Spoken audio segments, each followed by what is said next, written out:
लेकर हाजिर हूँ मैं अशोक कुमार अंज। तो आइए चलते हैं खबरों की ओर। Welcome back.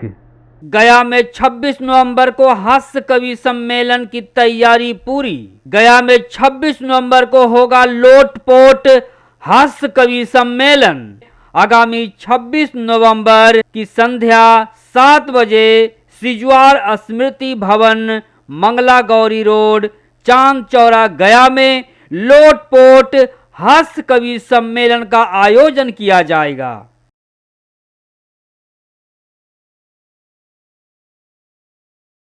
गया जी की इस धार्मिक सांस्कृतिक नगरी में सुरसलीला नामक एक संस्था की स्थापना गठन की गई थी।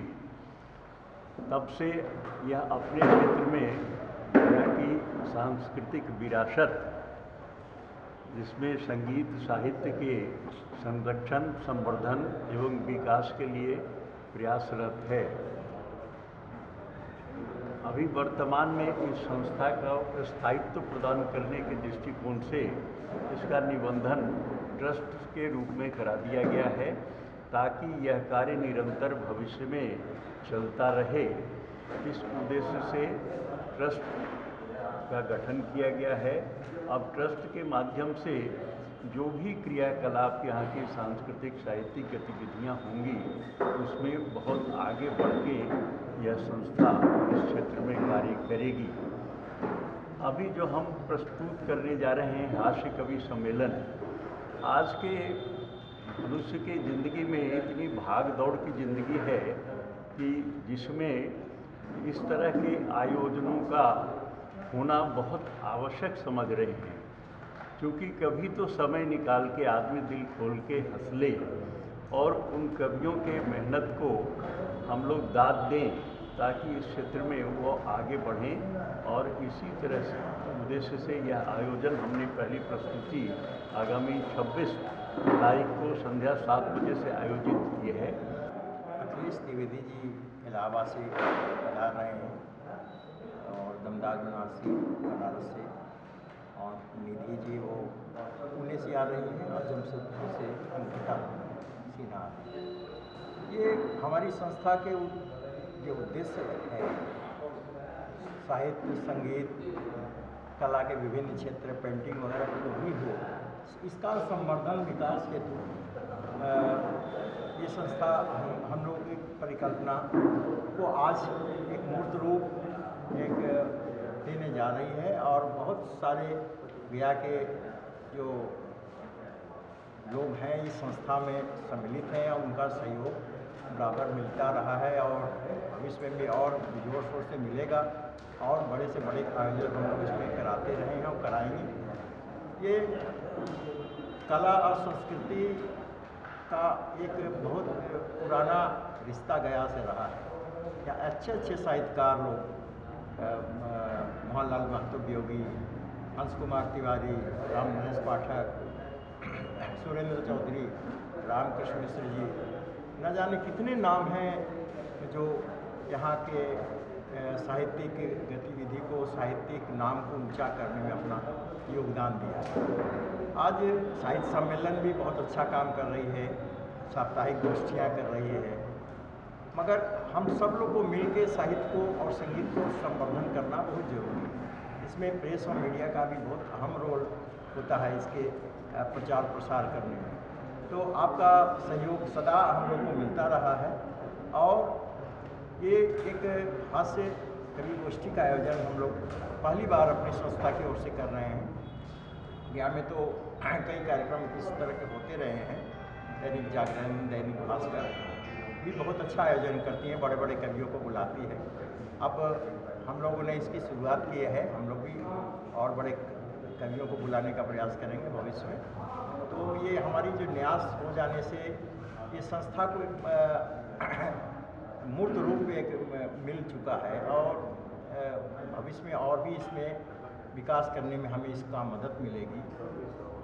ये इसके अलावा हम लोग की जो उद्देश्य में है, जो गया की संगीतिक धरोहर रही है उसको विकसित करने हेतु गुरुकुल की व्यवस्था, तो गुरुकुल तो चल रही है, मगर उसको और विस्तार देने के लिए हम लोग निकट भविष्य में एक अच्छा एक केंद्र इसको खोलने का प्रयास कर रहे हैं और निकट भविष्य में एपी कॉलोनी हो, चाणक्यपुरी कॉलोनी हो, आसपास में हम लोग इसकी शुरुआत करेंगे, जिसमें गायन वादन चित्रकला ये सब की व्यवस्था की जाएगी। एकदम बहुत ही बच्चों को प्रोत्साहन देने के लिए, उनको शिक्षा देने के लिए संस्था की ओर से अपनी ओर से व्यवस्था की जाएगी। अच्छे टीचरों को रखेंगे, शिक्षा दी जाएगी।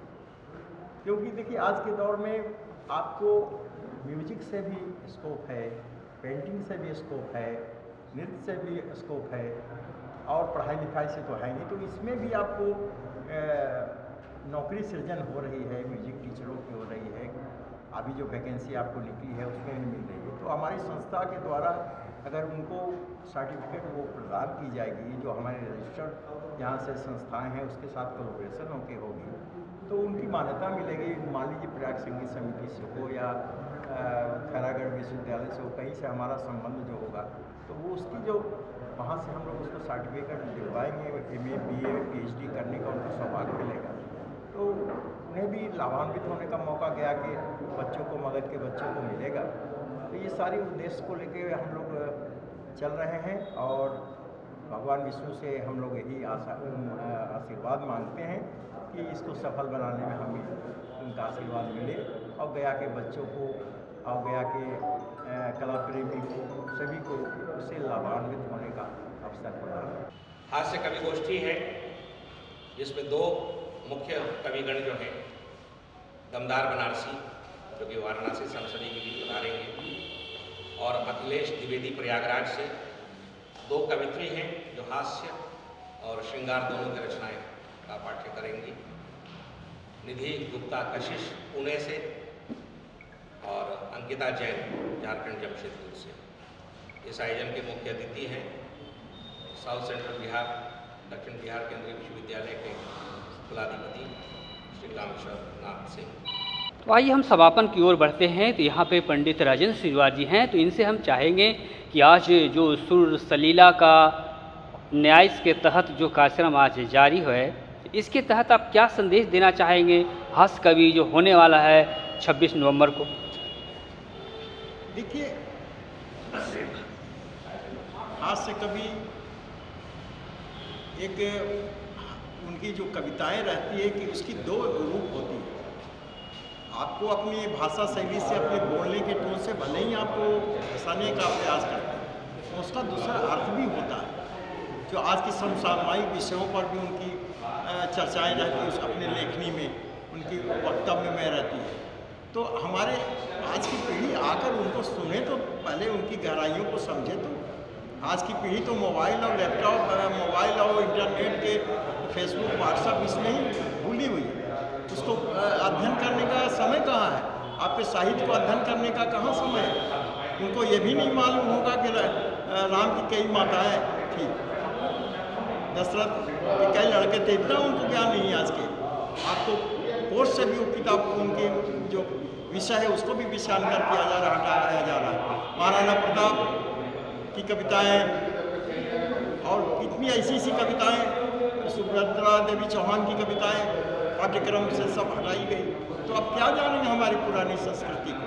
नई पीढ़ी जब उनको सिखाने, बता पढ़ाने का, उनकी पुस्तकों में उसकी जानकारियाँ नहीं। बिल्कुल।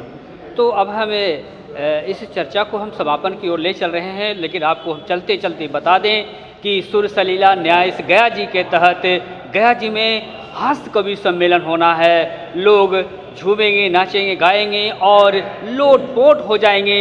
तो ये कार्यक्रम 26 नवंबर को संध्या 7 बजे रखा गया है। तो आप जरूर इस कार्यक्रम का आप लुत्फ़ उठाएं। बहुत बहुत धन्यवाद।